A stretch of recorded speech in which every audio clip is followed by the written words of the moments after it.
anything that you're most worried about as you start doing this? Whether it's being able to fit everything in, being faced with a topic you're not really jazzed about?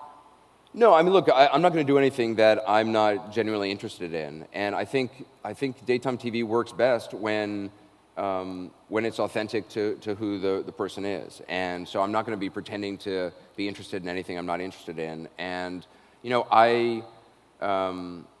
is there anything I'm scared about? I'm excited by it. I mean, I think it's going to be a really great challenge, and I would be worried about it if a couple things. If I didn't genuinely love daytime TV and daytime talk in particular, and I mean, and when it's really good, when daytime TV is really good, it's a place where all of us can kind of share in things, and we can share laughs and share emotion and share stories, and you can meet really interesting people and hear really compelling stories and go really in depth on them. So I think to me, it's another way of telling stories, and that's exciting. And it's also, it's nice to be able to do something which kind of shows you as a more fully rounded person, and with all the stuff you like and don't like, and it's not doesn't have the formality that news does. Did you ever see any crossover? Because I mean, when we first started this conversation a few minutes ago, it was very clear that what you do at night is very different. It's very much news, and it's interviewing,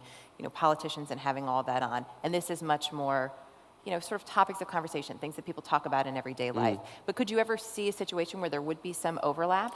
Yeah, I mean, I'm sure there in terms of topics, and there will be times when, for instance, Diane Sawyer is going to be interviewing J.C. Dugard. J.C. Dugard is somebody who obviously in daytime TV would be of real interest. Her book's coming out in the summer, it's not coming out in the fall.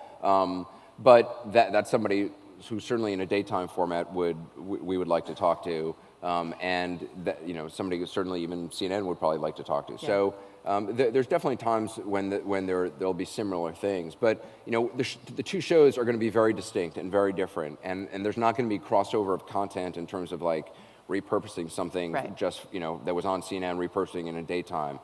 These are completely different staffs with completely different focuses. Yeah, and totally, and in many ways different audiences. I mean, obviously it'd be nice to have some overlap, but no, that's true. I mean, we found on CNN the CNN audience is really interested in news, and we don't really do a lot of light stuff just because it's just not of interest to them.